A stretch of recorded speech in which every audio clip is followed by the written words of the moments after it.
মাসি কলতলার দরজা বন্ধ করতেই আমি ছুটে গিয়ে এক পাশের বেড়ায় চোখ রাখলাম। দেখলাম মাসি কলতলায় বসা, পাশে অল্প কিছু ময়লা কাপড় ধোঁয়ার জন্যে রাখা, বেশিরভাগই তুতুলের। একটু পর কাপড় কাচতে লাগল। মাসি হাতের কাপড়গুলো কাচা শেষ করে স্নান সেরে নিল। হঠাৎ কলতলার বেড়ার অন্য পাশ থেকে খুট করে একটা শব্দ পেলাম যেন। কৌতূহল হওয়ায় সাবধানে উকি মেরে দেখি সুরুজালি বেড়ার ওই পাশ থেকে তাকিয়ে আছে।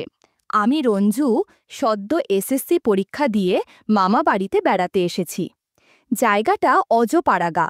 বিদ্যুৎ এসেছে এই সেদিন, তবে বেশিরভাগ সময়ই দেখা মেলে না। আমার মামারা গ্রামের অন্যতম বড় গেরস্থ পরিবার। ধানি জমি, পুকুর ইত্যাদি মিলিয়ে খুবই অবস্থাপন্ন পরিবার। বাড়িতে এখন আছি আমি, আমার দিদা, ছোট মাসি সোনা আর তার 4 মাসের বাচ্চা এবং 2জন কামলা। মামা শহরে বউ ছেলে মেয়ে নিয়ে থাকে, মাঝে মাঝে বেড়াতে আসে। অবশ্য ধান তোলার সময়টায় তিনি পুরোটাই থাকেন কাজের তদারকি করার জন্যে। যেহেতু গেরস্থ পরিবার, সারা বছরই বাড়িতে নানা কাজের জন্যে লোক দরকার পড়ে। ধান তোলার সময়টা লোক আরও বেশি থাকে। এদেরকে স্থানীয়ভাবে কামলা বলে। সোনা মাসের বয়স 33। তার বর্ণনা না দিয়ে বরং একটু অন্যভাবে বলি, তিনি দেখতে কেমন? বাংলাদেশের অভিনেত্রী অরুণা বিশ্বাসের এখন যেমন দেখতে, আমার সোনা মাসির ঠিক তেমনই দেখতে। বেশিরভাগ সময়ই হালকা রঙের শাড়ি পরেন আর হাতা কাটা ব্লাউজ। রীতিমতো সুন্দরী ও আকর্ষণীয় আমার মাসি। মাসির একটু বেশি বয়সে বিয়ে হয় এবং বাচ্চা হতেও দেরি হয় নানা জটিলতায়। মেশো দেখতে নিতান্তই গোবেচারা ধরনের, কালো ও স্বাস্থ্যবান, সরকারি চাকুরিজীবী। এদিকে মাসির নামে বিয়ের আগের নানা ধরনের গোপন কথা শুনতে পাওয়া যায়। এবারে তিনি যে এখন তার 4 মাসের বাচ্চাটিকে নিয়ে বাপের বাড়িতে এসেছেন সপ্তাহখানেক হয়, তার কারণ স্বামীর সাথে ঝগড়া। মাসি বেশ রাগী ধরনের। আমার মামা মাসিদের মধ্যে একমাত্র তাকেই আমি রীতিমতো খানিকটা ভয় পাই। তবে মাসিকে আমার খুব পছন্দ। প্রতিদিন রাতেই আমি তার কথা কল্পনা করি। মাসির সৌন্দর্য আর চাল চলন ভাবতে ভাবতেই দিন রাত পার করে দেই। সেদিন মশলা পিসছিল শিলনোড়ায়। আমিও রান্নাঘরে তার সামনে বসে কথা বলছি আর এটা সেটা এগিয়ে দিচ্ছি।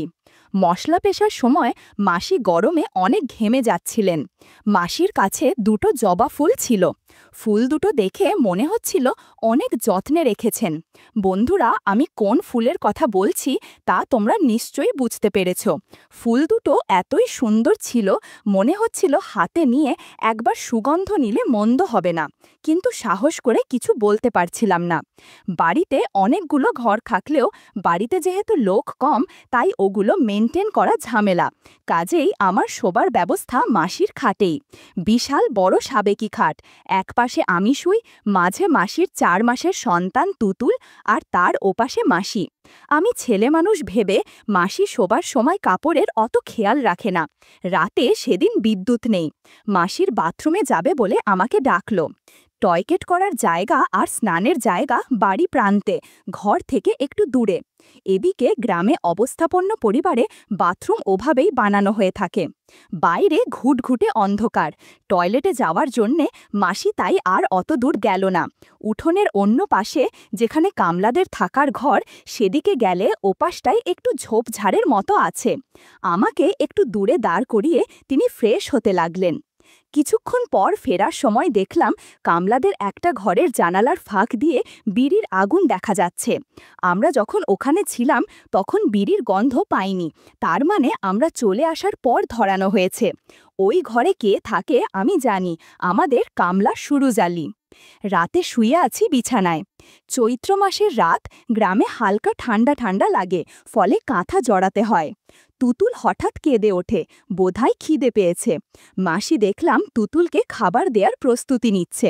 তুতুল কান্না থামিয়ে খাবার খেতে লাগলো। মাত্র 1 হাত দূর থেকে সব দেখতে পাচ্ছি। আমার মাথার পেছন দিয়ে আলো আসছে বলে আমার মুখটা অন্ধকার, তাকিয়ে আছি কিনা বোঝা যাবে না, আর মাসি সে তোয়াক্কাও করছে বলে মনে হয় না। আমি ছোট মানুষ, আমি তাকে নিয়ে অন্য কিছু ভাবি সেটা তার মাথাতেই নেই। ইচ্ছে করছে আমিও উঠে তুতুলের সাথে খাবার খেয়ে নেই, কিন্তু তা আর পারছি না। পরের দিন দুপুরে ক্ষেতের কাজ সেরে কামলারা বাড়িতে এসেছিল ভাত খেতে। খাওয়া শেষে সুরুজালি গিয়েছিল বাড়ির প্রান্তে ওই ঝোপের ওখানে হালকা হতে। মাসি তখন ঝোপের অপর পাশে শাক তুলছিল। সুরুজালি খেয়াল করেনি। সুরুজালি যখন ফ্রেশ হচ্ছিল তখন মাসি তাকে দেখে ফেলে। আওয়াজ না করে নড়াচড়া বন্ধ করে চুপচাপ দেখতে থাকে। ততক্ষণাৎ মাসি ঠিক করে এই কামলাকে দিয়েই কাজ করাতে হবে, কিন্তু আস্তে ধীরে আগাতে হবে। একবারে কিছু করা যাবে না, না হলে এসি বার বাড়বে। একদিন বিছানায় শুয়ে টের পাই মাসির শাখাপালার আওয়াজ বেড়ে এখন গাড়ির পিস্টনের বেগে চলছে। খাটটা রীতিমতো নড়ছে। বুঝতে বাকি রইল কি হচ্ছে। পরদিন সকালে কামলারা মাঠে কাজে যাবার আগে বারান্দায় পাত পেরে খেতে বসেছে। বাঁধা কামলা সুরুজালির সাথে আরও দুজন কামলা নেওয়া হয়েছে। মাসি কামলাদের পাতে খাবার তুলে দিচ্ছে। কামলারা নিচে বসে খাচ্ছে আর মাসি ঝুঁকে ঝুঁকে খাবার তুলে দিচ্ছে। দুজন কামলা এক মনে নিচু হয়ে খাবার খাচ্ছে, কিন্তু সুরুজালি দেখালাম আর চোখে তাকিয়ে আছে মাসির দিকে। সুরুজালি যে মাসির দিকে তাকিয়ে আছে এটা মাসি খেয়াল করেছে এবং বেশ প্রশ্রয়ও দিচ্ছে। সকালের নাস্তা খাওয়া শেষ করে কামলারা উঠে পড়ল মাঠে যাবার বলে। দিবা সুরুজালিকে বলল, দুপুরবেলা মাঠ থেকে এলে বাথরুম আর কলতলার পাশ দিয়ে যেন নিড়ানি দিয়ে দেয়। ওদিকে ঘাস খুব বড় হয়ে গেছে। সেদিনই একটা সাপ দেখেছে ঘাসের মধ্যে। সুরুজালি ঠিক আছে বলে মাঠে কাজ করতে চলে গেল। দুপুরবেলা মাসি স্নানে যাচ্ছে। যাবার আগে একবার রান্নাঘরে ঢুকতে দেখলাম। স্নানের জন্য বাথরুমে আর ঢুকল না, বোধহয় বিদ্যুৎ নেই বলে। বাথরুমের ভেতরটা একদম অন্ধকার। বাথরুমের সামনেই একটা কলতলা, চারপাশে বাঁশের বেড়া দেয়া আর মরচে পড়া একটা টিনের দরজা। আগেই বলেছি বাথরুম, টয়লেট এগুলো বাড়ির একদম শেষ প্রান্তে। এসবের পেছনে কিছুটা জায়গা আগাছা, ঝোপঝাড় আর তারপরেই নিচু জায়গায় বিলের শুরু। ওই জায়গাটা তাই একেবারে শুনশান, নীরব, কোনো লোকজন থাকে না। আশেপাশে অনেকখানি জায়গা জুড়ে বাড়িঘরও নেই। মাসি কলতলার দরজা বন্ধ করতেই আমি ছুটে গিয়ে একপাশের বেড়ায় চোখ রাখলাম। দেখলাম মাসি কলতলায় বসা। পাশে অল্প কিছু ময়লা কাপড় ধোঁয়ার জন্যে রাখা, বেশিরভাগই তুতুলের। একটু পর কাপড় কাচতে লাগল। মাসি হাতের কাপড়গুলো কাচা শেষ করে স্নান সেরে নিল। হঠাৎ কলতলার বেড়ার অন্য পাশ থেকে খুট করে একটা শব্দ পেলাম যেন। কৌতূহল হওয়ায় সাবধানী উকি মেরে দেখি সুরুজালি বেড়ার ওই পাশ থেকে তাকিয়ে আছে। ওর দুপুরে এদিকে ঘাস নিড়ানি দেওয়ার কথা ছিল। ঘাস নিড়ানোর সময় হয়তো মাসিকে দেখতে পেয়েছে। আর এদিকে যেহেতু শুনশান, ভয়ের কোনো কারণ নেই, নির্দ্বিধায় মাসিকে দেখতে থাকে। কলতলা থেকে বের হওয়ার সময় মাসি সুরুজালিকে দেখে ফেলে, কিন্তু কিছুই বলে না। ওদিকে সুরুজালি কোনো রকম মাসিকে দেখে আবার ঘাস নিড়াতে শুরু করল। আমিও চুপি চুপি নিজের ঘরে চলে গেলাম। সেদিন ক্ষেতের কাজ শেষ করে অন্য কামলারা নিজেদের পাওনা টাকা বুঝে আজকের মতো বিদায় নেয়, কিন্তু মাসি সুরুজালিকে বিদায় দিল না। বলল, তুই আর দুদিন এখানে থেকে যা, তোর জন্যে কিছু কাজ আছে। মাসির কথা মতো সুরুজালি সেদিন বাড়িতে থেকে গেল। সেদিন সন্ধ্যায় দিদা আর মাসি সাথে পিঁড়িতে বসে গল্প করছিল। তাদের কথায় মাঝে মাঝে হাসির ঝিলিক দেখা যাচ্ছিল। আমি বারান্দা থেকে সব দেখছিলাম। আর এক কোণে চুপচাপ বসে আছে সুরুজালি। অন্য কামলারা টাকা নিয়ে চলে গেছে, তাই সে একা থেকে গেছে মাসির কথা মতো। সুরুজালির মুখভঙ্গি খুব স্বাভাবিক মনে হলেও তার চোখ মাঝে মাঝেই মাসির দিকে গিয়ে থেমে যাচ্ছিল। যতবার মাসি হেসে কথা বলছিল, সুরুজালির মুখে অদ্ভুত এক আলোর ঝিলিক ফুটে উঠছিল। দিদা হয়তো এসব কিছু খেয়াল করেনি, কিন্তু আমি করছিলাম। মনে হচ্ছিল এই লোকটার চোখে অন্য কিছু আছে, যা শুধু কাজ বা শ্রমিকের চোখ নয়। হঠাৎ দিদা উঠে পড়ল, বলল, আমি যাই, সন্ধ্যাবাতি দিতে হবে। দিদা ঘরে ঢুকতেই উঠোনের নীরবতা যেন আরও বেড়ে গেল। মাসি তখনও বসে আছে, হাতে আঁচল দিয়ে মশা তাড়াচ্ছে। সে সময় গোধূলি আলোয় তার মুখটা এমন শান্ত, তবুও চোখে যেন লুকোনো অস্থিরতা। হঠাৎ শাসি বলে উঠল, বাড়ির পেছনের দিকটা জামাকাপড় মেলে দেয়া আছে, সেগুলো শুকিয়ে গেছে, তুই গিয়ে নিয়ে আয়। ততক্ষণে আমি ঘরে আলো জ্বালিয়ে আসি। সুরুজালি ধীরে ধীরে উঠে দাঁড়ালো, দু এক কদম এগিয়ে এলো, কিন্তু কোনো কথা বলল না। তার চোখে শুধু অদ্ভুত দৃষ্টি। মাসি একবার চোখ তুলে তাকাল, তারপর নিঃশব্দে ঘরের ভেতর চলে গেল। সুরুজালি মাসির জামা পরে নিয়ে আসলো। আমি স্বামীর ঘরের জানলা দিয়ে উঁকি মেরে তাদের দেখতে শুরু করলাম। দেখলাম সুরুজালির হাতে মাসি একটা ব্লাউজ, পেটিকোট আর একটা শাড়ি, সবগুলো শুকিয়ে গেছে। সুরুজালি বলল, এই ব্লাউজ মনে হচ্ছে অনেক ছোট সাইজের, এত পুরনোগুলো পরতে অস্বস্তি লাগে না? সুরুজালির কথা শুনে মাসির মধ্যে এক ধরনের নীরবতা কাজ করল, কিন্তু কিছুই বলল না। আজ লক্ষ্য করলাম মাসি একটু ঢিলেঢালা নাইটি পরেছে। মনে হলো সুরুজালির মনোযোগ আকর্ষণ করার জন্য। মাসিকে দেখে আমার মধ্যে অদ্ভুত অনুভূতি হচ্ছিল। সেদিন রাতে চারদিক যেন এক অদ্ভুত চুপচাপ অন্ধকারে ডুবেছিল। দিদা আর তুতুল খেয়ে শুলে পড়েছিল অনেক আগেই। দূরে কোথাও জোনাকি জ্বলছিল। মাঝে মাঝে ব্যাঙের ডাক ভেসে আসছিল বিলের দিক থেকে।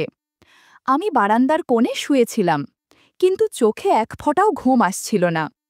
সুরুজালির সেই অদ্ভুত দাঁড়িয়ে থাকা আর মাসির একবার তাকিয়ে চলে যাওয়া, পুরোটা যেন মাথার ভেতরে ঘুরছিল। মনে হচ্ছিল উঠোনের নীরবতা ভেদ করে কিছু একটা ঘটতে চলেছে। হঠাৎ কানে এলো কলতলার টিনের দরজা খোলার শব্দ। কৌতূহলে উঠে দাঁড়িয়ে আমি আড়াল থেকে উঁকি দিলাম। দেখি মাসি কলস হাতে বেরিয়েছে। একটা ওড়না দিয়ে মাথাটা হালকা ঢেকে রেখেছে, কিন্তু চাঁদের আলোয় মুখটা স্পষ্ট ঝলমল করছে।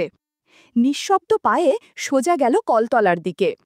আর একদিকে খেয়াল করলাম সুরুজালি উঠোনের কোণায় পিঁড়িতে বসেছিল। মাসিকে যেতে দেখে সে ধীরে ধীরে উঠে দাঁড়ালো। প্রথমে এক কদম, তারপর আর এক কদম এগিয়ে গেল, কিন্তু কোনো শব্দ করল না। শুধু তার চোখের চাহনিটা ছিল একেবারে অন্য রকম, কেমন যেন টান টান, গভীর, নিঃশব্দ, আকাঙ্ক্ষা ভরা। মাসি কলতলায় জল ভরছিল। তার হাতের নড়াচড়া, কলসের গলার টুপটাপ শব্দ রাতের নিস্তব্ধতার ভেতরে অদ্ভুত সুর তৈরি করছিল। সুরুজালি দাঁড়িয়েছিল একটু দূরে, কিন্তু তার চোখ এক মুহূর্তের জন্য মাসির দিক থেকে সরেনি। একসময় মাসি ফ্রেশ হয়ে ফিরে দাঁড়ালো, তখনই চোখে চোখ পড়ল তাদের। মাসি এক মুহূর্ত থমকে গেল, কিন্তু কিছু বলল না। শুধু ঠোঁটের কোণে হালকা একটা চাপা হাসি ফুটে উঠল। সুরুজালি সেই জায়গাতেই দাঁড়িয়ে রইল। তার বুকের ভেতর যেন অনেকগুলো অজানা কথা আটকে ছিল। হাত দুটো শিথিল, চোখে কেবল অদ্ভুত আলো। আমি আড়াল থেকে সব দেখছিলাম। মনে হচ্ছিল এ কোনো সাধারণ রাত নয়। এই নীরবতার ভেতরেই যেন একটা অদৃশ্য সেতু গড়ে উঠল, যেটা কেউ মুখে বলতে পারছে না, কিন্তু দুজনের দৃষ্টি সেই কথাই বলে গেল। সেদিন রাতে কলতলার সুরুজালি আর মাসির মাঝের দূরত্ব কমে আসলো। কেমন যেন অদ্ভুত শব্দ শোনা যাচ্ছিল। বন্ধুরা, ইউটিউবের কড়া নিয়মের কারণে এসব ঘটনা সরাসরি বলা যাচ্ছে না। তোমরা কমেন্টে দেয়া লিঙ্ক থেকে আমার ওয়েবসাইট ভিজিট করো। সেখানে একদম মনের মতো গল্প দেয়া আছে, যেগুলো ইউটিউবে পাওয়া যায় না। ঘণ্টাখানেক পর সুরুজালি বেরিয়ে এলো আর সোজা নিজের ঘরে চলে গেল। তার কিছুক্ষণ পর মাসিও বেরোলো। মাসিকে অনেক খুশি খুশি লাগছিল। মনে হলো অনেক দিনের কোনো জমে থাকা সুপ্ত আকাঙ্ক্ষা পূরণ হয়েছে।